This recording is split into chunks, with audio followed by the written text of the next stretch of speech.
Ahora bien, ustedes todos saben que el miedo vende y muchas veces leemos informaciones en los periódicos, en los portales de internet, donde uno lee el titular y uno dice, wow, yo tengo que leer esta noticia porque definitivamente lo que estoy leyendo siembra preocupación.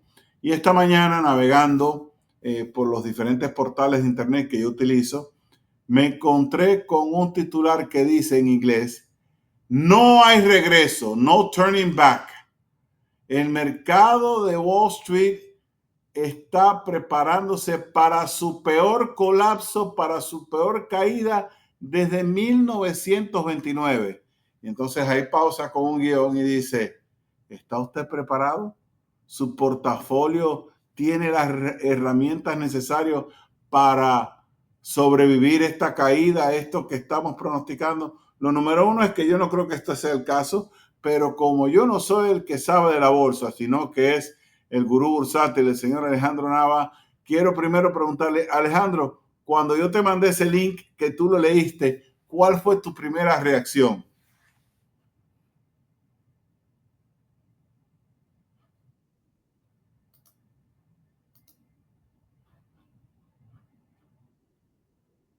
Estamos teniendo problemas, Ok, estamos ahora teniendo sí. problemas. Ahora sí, bueno, Sí, te preguntaba Alejandro, ¿cuál fue tu primera reacción cuando leíste este artículo, sobre todo el titular? sí, claro. Me frustró porque creo que lo que está informando, más bien desinformando y metiendo un temor, un miedo a algo que puede llegar a suceder. Obviamente tenemos que estar preparados para lo peor, ¿verdad? Esperamos siempre que las cosas salgan bien, pero puede suceder algo malo y tenemos que estar preparados para ello. Como cuando tú conduces tu auto, esperas llegar de un punto A un punto B, pero puedes tener un accidente y ese accidente puede ser mínimo o puede ser terrible, ¿verdad? Pero siempre estamos esperando lo mejor. Entonces ahora es como cuando le dices tú a tu hijo o a tu hija, no, no vas a ir a ese lugar porque te puede suceder algo mal. Entonces tienes el temor tú y tiene el temor el hijo de que no puede hacer algo que se siente confiable, que si tú le hubieras dicho, mira, vas a ir, pero hay que prevenir porque pueden suceder varias cosas, un accidente, un incidente o alguna otra situación. Entonces, cuando uno se prepara, creo que es mejor. Y esto que vimos o que estaba viendo en este artículo, sí me causó un poquito de frustración porque era como meterte ese miedo terrible de decir, ¿y ahora qué voy a hacer? ¿A sacar mi dinero y guardarlo? Vamos a ver. Claro. Bueno, pues entonces, independientemente de que yo encontré lo mismo, ¿no? Y como dije al principio en la introducción, el miedo vende y el miedo hace que uno genere clics. O sea, yo no estoy de acuerdo con lo que decía este escrito, que por cierto está en la portada de Money Wise, pero aunque no estoy de acuerdo con lo que dice, la necesidad de saber exactamente cuál era el análisis me obligó a hacerle clic y a leerlo. Entonces, al final del día, yo puedo decir que caí en la trampa, pero me quedé con la duda y por eso lo compartí. Ahora te pregunto, ¿cuáles son las medidas quizás para uno protegerse en caso de que ocurra un colapso? Que no creo que vaya a pasar, pero bueno. Bueno, una de las medidas es tener conocimiento de cómo se mueven las inversiones, cómo se mueven esas compañías que tenemos en nuestro portafolio, porque cada compañía es como un individuo, cada compañía tiene sus buenas, sus altas y sus bajas de un día a otro. Y aquí lo mencionamos, ha habido compañías que, por ejemplo, Apple ha estado por 3 días consecutivos aquí en la lista del día de hoy y ha habido otras compañías que no regresan en los siguientes días, tardan una semana, un mes para volver a aparecer como las mejores. Ahora, en perdedoras ha habido algunas que llegan a tropezar 2 veces, ¿verdad? Más de una vez y pueden ser más, no solamente dos. Perfecto. Entonces, ¿cuál es tu lectura de este artículo? O sea, que cuando estábamos hablando en la pausa, me dijiste que tú tenías una explicación que a lo mejor se podía extender con relación para tratar quizás de esclarecer esta desinformación que está plasmada en este escrito. Sí, te voy a leer esa información, Fernando, pero antes quiero entrar un poquito en lo que dice el artículo. Afirma que las burbujas de crédito acaban explotando y que la Reserva Federal ha llevado a la economía a un punto sin retorno. Su principal consejo de este escritor para los inversionistas es no seguir en el mercado, sino construir una cartera capaz de reinstituir el crash. Esta persona comparó la intervención monetaria constante de la Fed con la supresión de los incendios forestales. Cuando suprimes demasiado, llega un punto en que cualquier incendio será demasiado grande y devastador. Eso lo entendemos y nos sucede a nosotros de que nos olvidamos. Mira, hace una semana, aquí en vivo estaba presenciando un temblor, ¿ok? Pero ya me olvidé de él. Si llega otro temblor, me voy a enfocar en el último, ya no me voy a enfocar en el anterior. Entonces, eso es lo que está sucediendo aquí con el ejemplo que está hablando sobre los incendios. Entonces, nunca vamos a poder decir, este incendio fue mucho menor, o podemos, en ocasiones usamos una palabra cuando vemos un accidente. Wow, ese accidente está bien feo, está muy feo, está muy atroz. Bueno, es que un accidente no puede ser bonito. Un accidente va a ser algo catastrófico que te va a impactar. Entonces, por ello es que llegué a esta gráfica que te quiero mencionar, y lo voy a hacer desde el año 1956, cuando el S&P 500 comenzó ya oficialmente a registrar los datos que estamos leyendo cada día, y hablamos de que de 1956 a 1957 el mercado cayó un 22% durante 14 meses. Después de ahí, en diciembre del 61, hubo otra caída que solamente duró 6 meses, pero su caída fue de un 28%. En febrero del 66 a octubre de ese mismo año, en solamente 8 meses, nuevamente cae un 22%. Vamos a ver que estas son 3 caídas solamente del 20 al 28%. ¿Qué sucede? En de diciembre del 68 a mayo del 70, durante 17 meses, un año y medio aproximadamente, el mercado cayó un 36%. Ahorita, esa es la caída más alta que se está registrando. Y en ese momento nos podríamos haber olvidado de lo anterior. ¿Por qué? Porque nunca se va a repetir lo que sucedió. Podrá haber criterios similares, parecidos, que nos van a servir de referencia, pero no se va a volver a suceder por la misma razón. Es que el mercado cayó en el 2008 por esa burbuja hipotecaria. Sí, pero no va a volver a caer el mercado por una burbuja hipotecaria por la misma cantidad. Podrá caer una cantidad menor o incluso hasta una cantidad mayor, pero no podemos decir, me tengo que preparar porque va a caer el mismo porcentaje. Sigamos más adelante. En noviembre de 1980 hasta agosto del 82, casi los 2 años completos, su caída fue del 27%. De 1987, en agosto a diciembre, solamente 4 meses, hubo una caída de 34%. O sea, realmente es la segunda más alta hasta este momento. Perdón, la tercera, porque habíamos mencionado una de 36 y una de 48. Hay otra caída pequeña del 90 en 3 meses, un 20%. Son caídas muy fuertes como la que hemos tenido recientemente, que ahorita la voy a mencionar.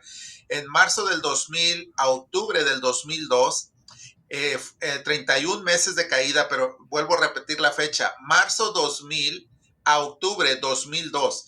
Y muchas veces atribuimos a que la caída de las Torres Gemelas fue lo que ocasionó la caída del mercado. En realidad no, simplemente esa caída pues continuó a la caída del mercado. Cuando las Torres Gemelas fueron tumbadas, eso afirmó o continuó en esa caída que el mercado de valores estaba teniendo en ese momento, y que se alcanzó un 49%.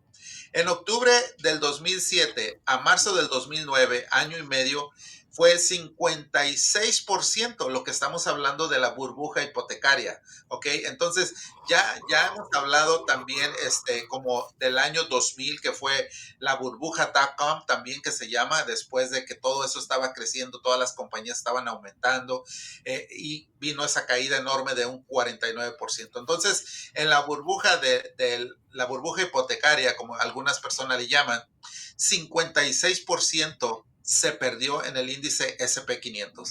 Ahora, en marzo del 2020, perdón, febrero del 2020 a marzo del 2020, solamente un mes, fueron 5 semanas, pero se considera un mes, yo le llamo cuando el mercado de valores también se infectó de COVID, como muchos de nosotros nos sucedió o nos ha sucedido. Sí, también nos dio COVID, estuvimos indispuestos, incapacitados, a lo mejor encamados, sí, y el mercado en solamente un mes tuvo una caída de 34%. A esto le podemos llamar como un crash. Cuando una caída es por menos de 6 meses, es un crash. No podemos mencionar que es una caída como cuando el PIB está decreciendo y entonces vamos a entrar en una recesión porque en lugar de crecer estamos perdiendo, estamos bajando. El último fue de enero 2022 a octubre del 2022, 10 meses. Esta caída alcanzó el 25%. ¿Qué es lo que sucedió en la última caída? Bueno, recordemos que estuvo la guerra de Ucrania, que comenzó Ucrania contra Rusia, también estuvo la caída de los bancos, estuvo también la inflación, que estaba muy alta, en 9.1%, el desempleo, que se escuchaba que iba a haber muchas compañías que iban a correr a sus empleados, a quitarles su trabajo. Entonces había mucho temor o mucha información en estos 10 meses y la bolsa solamente cayó el 25%. Entonces quise traer estas caídas porque la mayoría de nosotros, basados a nuestra edad, Fernando, pero también a personas más jóvenes, han vivido estas caídas que han sucedido por los pasados años y ya nos hemos olvidado. Entonces ahorita nos están hablando que va a haber una caída como la de 1929, donde cayó el 75%. No sé si realmente pueda suceder, todo es posible en esta vida, pero yo creo más en que no va a suceder. Ahora, ¿de qué manera podemos prevenirnos? Bueno, vigilando nuestras inversiones, estando cerca de ellas y no olvidarnos de que pueden bajar de valor. Entonces, cuando tú tienes el conocimiento y también tu nivel de inversionista, que te conoces a ti mismo y tú dices, bueno, yo soy un inversionista pasivo. Entonces, cuando el mercado empiece a caer y llegue a un 8 o 10%, ahí voy a vender. Pero si soy un inversionista moderado, puedo aguantar una caída de mercado de un 12, 15, 18%. Si soy un inversionista agresivo, me puedo dar el lujo de cruzarme de brazos, ver cómo cae el mercado y cuando ya yo pierda un 25-30% y vea que el mercado todavía no hay indicios de recuperación, entonces voy a vender y me voy a esperar para comprar nuevamente cuando el mercado comience a subir. Entonces, yo creo que eso es lo que sucede. Este artículo, eso es lo que más me llamó la atención, el temor, como tú dices, el temor vende y hay muchas personas que sí se enfocan en eso. Excelente, Alejandro, excelente. Yo sabía que las cosas iban por ahí porque, como te digo, cuando vi el titular, dije, no, wow, esto tiene que ser completamente equivocado. Pero te voy a suplicar, no sé si tienes acceso a la información ahí. Recuérdame cómo estaba el mercado el día del 11 de septiembre del 2001, que fue cuando sufrimos los ataques terroristas de ese día y que, como tú bien dijiste, colapsaron las torres. O sea, ese día el mercado tenía una jornada normal, pero tú sugieres de que si bien colapsó el mercado siguiente después de eso, ya era un problema que se venía, que no necesariamente está vinculado a lo que es el ataque terrorista como tal. ¿Exactamente qué fecha, Fernando? Fue el 11 de septiembre de 2001. Ok, lo estoy viendo, permítame. 2001, 11 de septiembre, aquí lo tengo. 11 de septiembre, noviembre, de septiembre. Dame un segundo, ok. Me dio fechas muy largas. Un momentito que ya lo hago. Eso es lo bueno de hacer un programa financiero en vivo y en directo, donde tenemos el acceso al alcance de los dedos de la información. Sí, a ver, 6, ok, este es 10. Sí, es lo que nos permite la tecnología en la actualidad. En otra época hubieras tenido que buscar un mamotreto, un libro grandísimo. No, sí, una enciclopedia cuando era en el pasado. Ok, el 9 de septiembre, no recuerdo qué día, era lunes, creo, ¿verdad? No, el 9 era domingo, ¿Domingo? el lunes era 10 y el 11 era martes. Ok, el día 10, el mercado estaba, bueno, el día lunes amaneció el mercado o terminó ese día en positivo. Hubo una pequeña ganancia, pero había habido días cayendo el mercado. Ahora, en ese momento el mercado cerró. O sea, al siguiente día el mercado cerró y no abrió hasta el día 17, con una tremenda caída porque alcanzó en aquel momento eran los 1092 puntos y cerró en 1038. Estamos hablando de 68 puntos, pero en realidad esa es una pérdida de, creo que fue como del 6%. Fue realmente grande la pérdida. Y estabas hablando específicamente del SP 500, ¿no? Correcto, el SP 500. Perfecto. Bueno, como siempre, Alejandro, muchísimas gracias por este análisis. Yo espero que los televidentes y las personas que nos escuchan y nos ven a través de nuestras diferentes plataformas lo hayan disfrutado como lo disfruté yo.